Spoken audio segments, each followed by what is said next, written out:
جولائی 2025 میں ہوا ہے، اور اس کے اندر وہ جو کوتاہی ہیں انفارچونیٹلی، اور میں اپنی یہ مانتا ہوں نا کہ یہ ڈرا بیکس ہیں جو ہے ہمارے حکومتی نظام کے، کہ بتا دیتے ہیں کہ یہ شارٹ کمنگز ہے لیکن اس پہ اسٹیپس نہیں لیتے. تو وہ آڈٹس بھی ہوتے رہے، ان کو بتایا جاتا رہا، ایسا نہیں ہے کہ ان کو بتایا نہیں تھا کہ آپ کے کیا کیا. لیکن اگین میں کسی پہ اس وقت ویسا الزام نہیں دوں گا.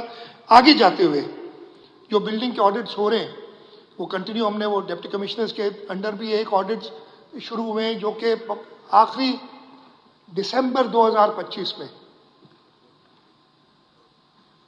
یہی گل پلازا کے لوگوں کے ساتھ میٹنگ ہوئی تھی، بتائیں دسمبر 2025 میں شارٹ کمنگز بتائی گئی تھی. مسئلہ یہ ہے کہ اگر انتظامیہ کہیں جا کے سیل کرتی ہے تو پھر کہتے ہیں جی یہ تو آپ نے روزگار لوگوں کا بند کر دیا. یہ پرابلمز ہیں، لیکن اب میرا خیال ہے کہ ہمیں ان چیزوں سے گھبرانا نہیں چاہیے. زندگیاں سب سے زیادہ قیمتی، ہم نے یہ ہونا چاہیے، پہلے ہی ہونا چاہیے تھا لیکن آگے جائے کریں گے. تو آڈٹ ہوگا. جو نان کمپلائنٹ بلڈنگز ہیں ان نان کمپلائنٹ بلڈنگز کو ہم مختصر وقت دیں گے کہ وہ اپنی نان کمپلائنٹ بلڈنگز جو ہیں ان کو ہم مختصر وقت دیں گے کہ وہ اپنا پورا کریں، جو کمپلائنس کریں، نہیں تو پھر ان کے خلاف کارروائی ہوگی اور ان کو سیل بھی کیا جا سکتا ہے. اور یہ آلریڈی شروع ہو گیا ہے. 268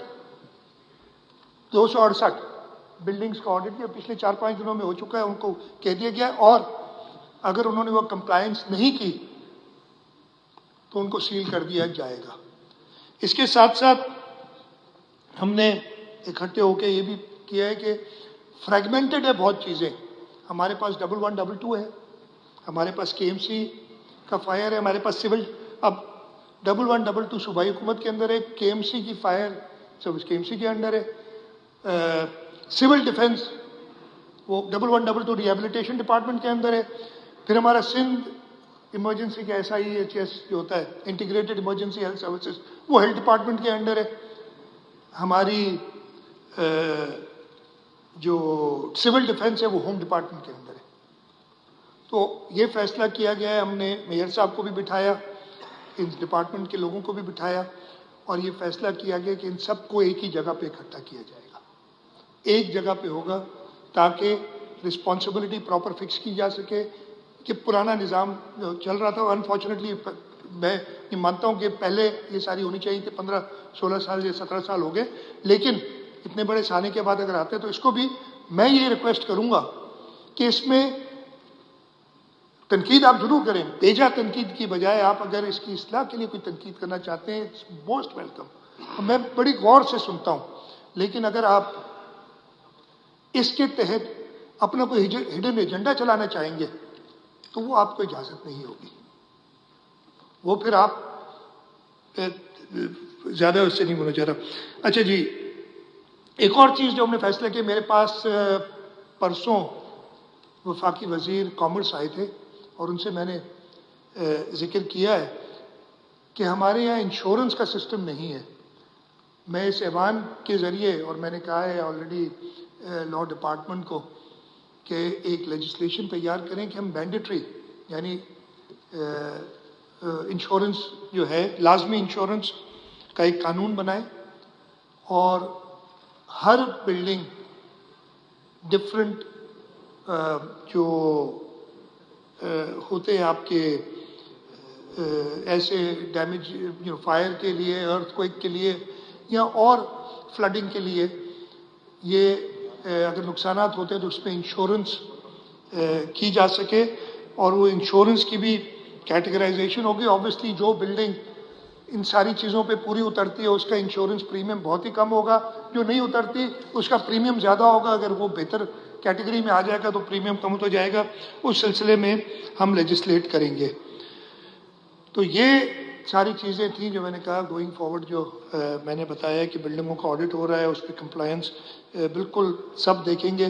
اور میں تو کہوں گا کہ کہیں پہ بھی کوئی نشاندہی کرے تو اچھی بات ہے، اس میں کوئی بری بات نہیں ہے. اس سے ہم چھوٹے نہیں ہو جائیں گے. اگر آپ ہمیں بتائیں گے ہماری یہ غلطی ہے ہم خوش ہوں گے. لیکن اگر آپ، پھر میں کہوں گا کہ اپنا ہڈن ایجنڈا کوئی چلائیں گے، یعنی 18ویں ترمیم. یہ پہلی بار نہیں ہوا. یہ جب مزے کی بات بتاتا ہوں، یہ تو پتہ چلتا ہے نا، جو میں کہوں گا صوبہ سندھ جن کو ایک آنکھ نہیں بھاتا وہ یہ کرتے ہیں. پچھلی حکومت میں بھی، یعنی جو 2018 سے 21 تک حکومت تھی، اس میں بھی یہ بات شروع ہوئی تھی کہ کراچی کو حوالے کر دو. یہی 148 149 اس وقت بھی وہ جو لوگ تھے ان کو میں نے کہا یار بتاؤ تو اس کو کیسے انٹرپریٹ کرو گے 148 149 کو. یہی باتیں کی تھی انہوں نے. اس وقت بھی نیشنل اسمبلی میں بیٹھ کے یہی بات کی. 18ویں ترمیم جس کو یونانیمسلی سب نے پاس کیا تھا، اور یہ میں نے بتایا یہ سارے گند 18ویں ترمیم سے پہلے کے ہیں جو ابھی ہمیں صاف کرنے پڑ رہے ہیں. تو یہ ہڈن ایجنڈا کوئی نہیں ہونا چاہیے. ادروائز آپ ضرور تنقید بھی کریں، آپ ضرور نشاندہیوں جو ہماری غلطیاں ان کی نشاندہی کریں، اور انشاءاللہ ہم اس پہ برا نہیں مانیں گے. ہم آپ کی جو تجاویز ہوں گی ان کو بڑی غور سے ان پہ جو ہے کنسیڈر کریں گے.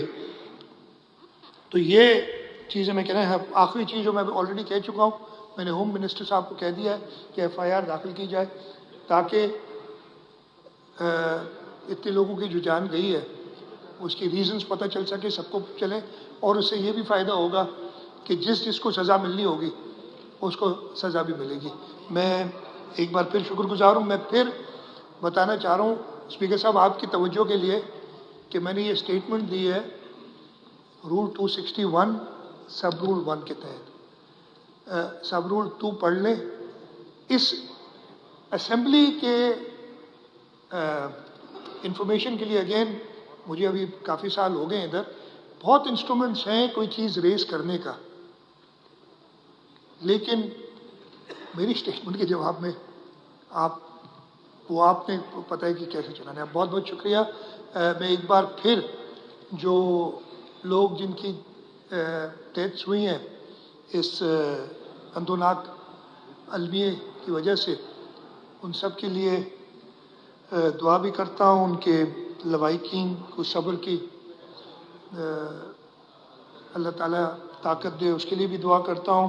اور یہ عہد آپ کے سامنے ایک بار پھر کرتا ہوں کہ پاکستان پیپلز پارٹی کی حکومت کبھی بھی ایسے المیوں میں، یہ پہلے بھی ہوئے ہیں، جیسے میں نے بتایا Bolton market, timber market, cooperative market Karachi شہر کے اندر سیلاب آئے ہیں، ہم اپنے لوگوں کے ساتھ کھڑے رہے ہیں، ہم نے گھر بنا کے دیے ہیں.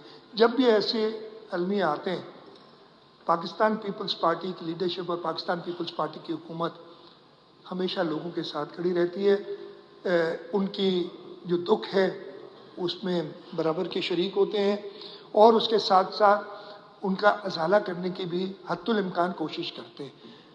پھر میں کہوں گا لیکن اگر ہمارے اوپر بیجا کوئی اور اس میں لا کے، اس میں نے بتایا نا یہ کون کون میئر تھے، کون کون کیا تھے، بڑی المیے کی بات ہے نا کہ جو صاحب 91 میں 8 سال بعد بیک ڈیٹ میں 8 سال بعد لیز کو ایکسٹینڈ کرتے ہیں اور اپنے آرڈر سے کرتے ہیں، وہ آج قومی اسمبلی میں قرارداد پیش کر رہے تھے. بڑی اچھی بات ہے، ان کو دکھ کا احساس ہوا، لیکن شاید وہ بھی یاد کر لیتے تو اچھا ہوتا. بہت بہت شکریہ اسپیکر صاحب. میں اگین سارے ممبران سے کہوں گا کہ جو بھی آپ کی تجاویز اس سلسلے میں ہوں آپ دیں. اگر آپ نے بات کرنی ہے تو ایک پراپر طریقہ ہوتا ہے، وہ طریقے کے تھرو بات کریں، ہم ان کو کہیں. بہت شکریہ جی.